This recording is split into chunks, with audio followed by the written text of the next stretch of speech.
Alright folks, today for your viewing pleasure I have a little project I've been working on for, I had the Ferris wheel done probably 3 years ago, but I couldn't ever get the gearing right. It'd either spin too fast or be too hard on the steam engine. The Ferris wheel was made to run off of a little battery operated motor, so therefore the gearing had to be changed. Well, I just got my pulleys in today and think I got the gearing about right. It could still be just a touch lower in order to make it where I could run it on a little steam.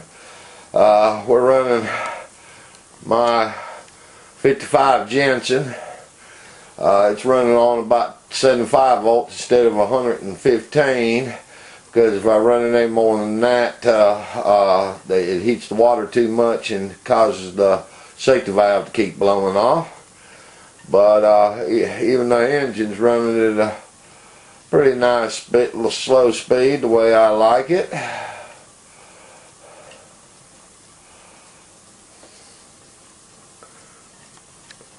And the Ferris wheel's running maybe just a touch fast.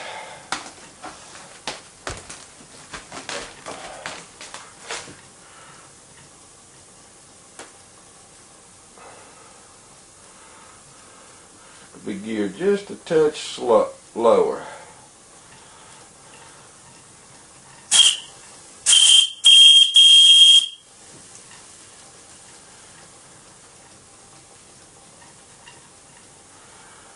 I'm planning on trying to find some little sitting figures to put in the chairs. But I know one place I can gear it just a little lower might help.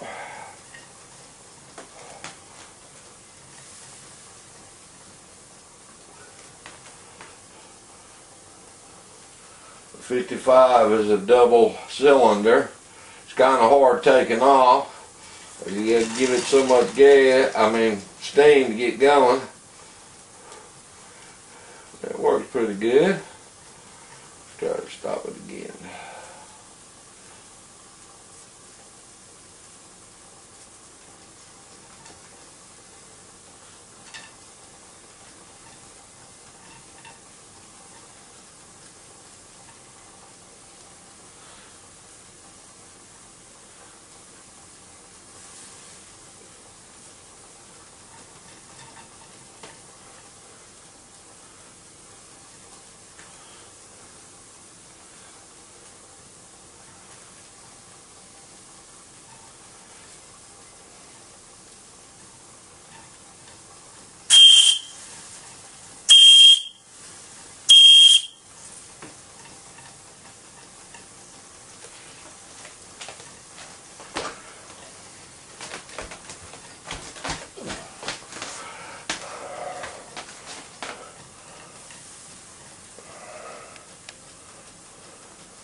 I hope you enjoyed, and thanks for watching, and go to my YouTube channel to see all my steam engine videos. Got quite a few on there.